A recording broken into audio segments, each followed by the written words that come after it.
المشاكل دي كلها بتاعت ما عنديش إرادة، مش عارف أنا عايز إيه في حياتي، مش متحفز كفاية، بزهق بسرعة، مش بعرف أركز. هو كل الناس بقى عندها ADHD دلوقتي؟ كل المشاكل دي لها علاقة بالشاشات، واللي احنا شايفينه إن الناس اللي بتطور الابليكيشنز والمنصات ومصممي ألعاب الفيديو طريقة تنافسهم مع بعض إنهم يفعلوا دواير أكتر في مخك. النهاردة هنتكلم عن مرحلة متأخرة من إدمان الشاشات، وده موضوع بقى مهم قوي، لأن الإدمانات لما بتمتد سنين وسنين بتبدأ تتغير وتتحول. في المراحل الأولى من أي إدمان زي التدخين أو الإفراط في المسكنات مثلا، بيبقى الموضوع شكله بسيط: اشتهاء، توتر، شوية أعراض لما تبطل، تمام.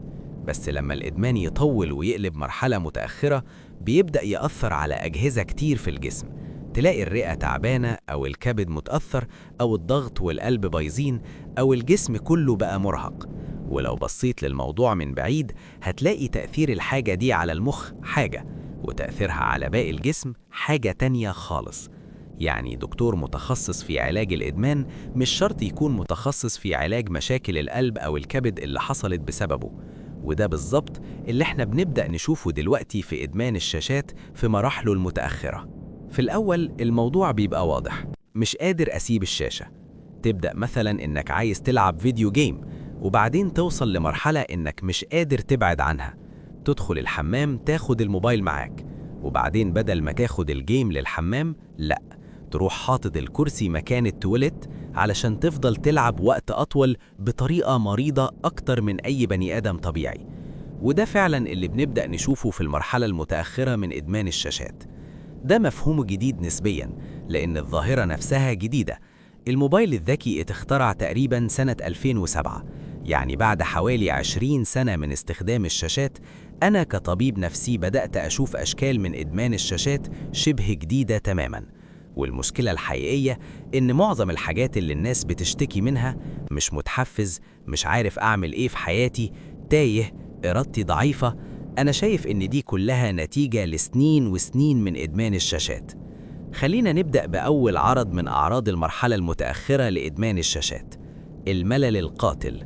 في الأول في مراحل الإدمان المبكرة بتبقى عايز تستخدم الشاشة أكتر وأكتر، بس بعد سنين وسنين بدأت أشوف ظاهرة مخيفة: ناس زهقانة بدرجة رهيبة لدرجة إنهم مش قادرين يعملوا أي حاجة.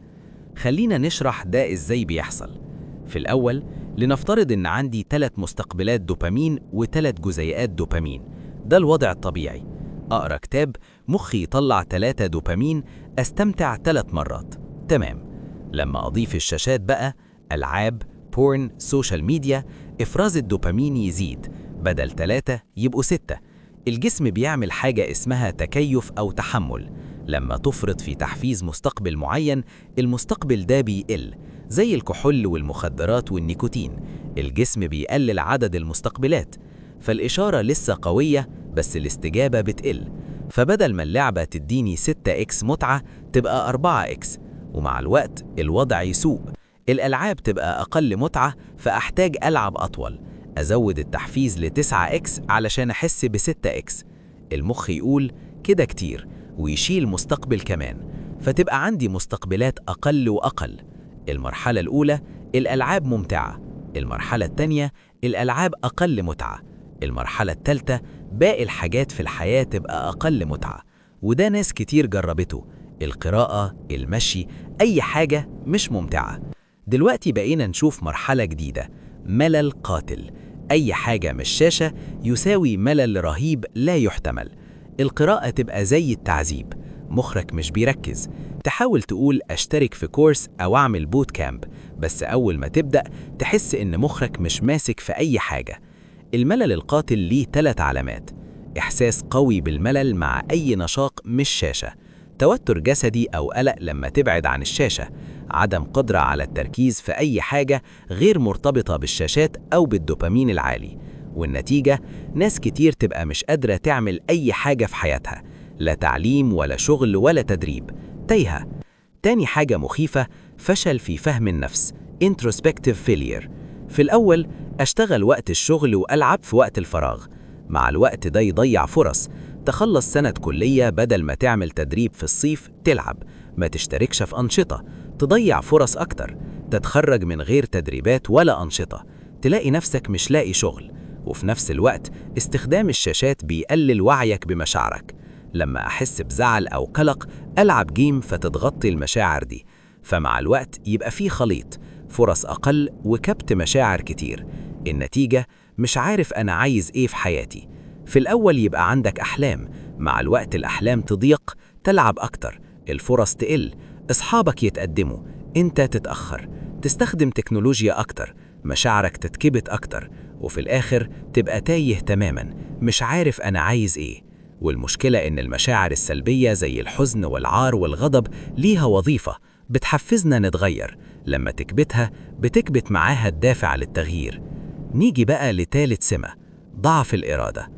الناس تقول أنا عايز أروح من هنا لهنا بس مش قادر، بتشتت، عايز ألعب، أتفرج، آكل، أنام، ما عنديش إرادة. بس الحقيقة دي مش قلة إرادة، دي قلة دافع. السلوك البشري محتاج حاجتين، دافع أو موتيفيشن، وإرادة تتغلب على المقاومة. كل ما الدافع يقل كل ما تحتاج إرادة أكتر. واللي غريب إن ناس كتير مدمنة شاشات عندهم إرادة عالية جدا، بس بيستخدموها علشان يقوموا من السرير أصلا، زي الاكتئاب. المشكلة مش قلة إرادة، المشكلة قلة دافع. نيجي بقى لموضوع الدوبامين. الدوبامين بيدينا متعة، تعزيز للسلوك، يخلينا نكرره، اشتهاء. تعمل حاجة وتتبسط، مخك يقولك اعملها تاني. تلعب جيم تتبسط، يبقى عندك رغبة تلعب بكرة. نقع في الحب، ده برضو دوبامين. المشكلة إن الدوبامين عندنا محدود كل يوم، اللي تصرفه النهاردة يحدد انت عايز تعمل ايه بكرة. لو صرفته كله على الجيمز والشاشات مش هيفضل حاجة للشغل أو المذاكرة. تيجي تشتغل مش تستمتع، لو مش تستمتع مفيش تعزيز سلوكي، مفيش دافع لبكرة. آخر سمة، خلل في الوظائف التنفيذية للمخ. الفص الجبهي في المخ مسؤول عن التخطيط، التنفيذ، التحكم في الاندفاع. الشاشات بتخلي كل حاجة سهلة، أوتو بلاي، اقتراحات، خرايط جاهزة، مفيش تفكير. المخ بيصدي لأنه مش بيتمرن، زي العضلات، لو مش استخدمتها تضعف. وكمان الشاشات بتغذي الاندفاع، اسحب لفوق، الفيديو اللي بعده، حلقة كمان، مفيش تحكم. مع الوقت قدرتك على التخطيط وضبط النفس بتقل. وفي الآخر نرجع لأول الكلام، قلة إرادة، قلة تركيز، ملل، تايه في الحياة. كلنا بقينا ADHD. كل ده مرتبط بزيادة استخدام الشاشات. متوسط استخدام الشاشة بقى حوالي 4 ساعات ونص في اليوم، وده غير باقي الشاشات كمان، وناس كتير أكتر من كده بكتير. فلو عندك المشاكل دي غالباً ليها علاقة باستخدامك للشاشات. نصيحتي، جرب تقلل، اطلع امشي في الطبيعة، أجل استخدام الشاشة على قد ما تقدر. اعمل حاجات مفيدة في الأول علشان تعزز السلوك الصح.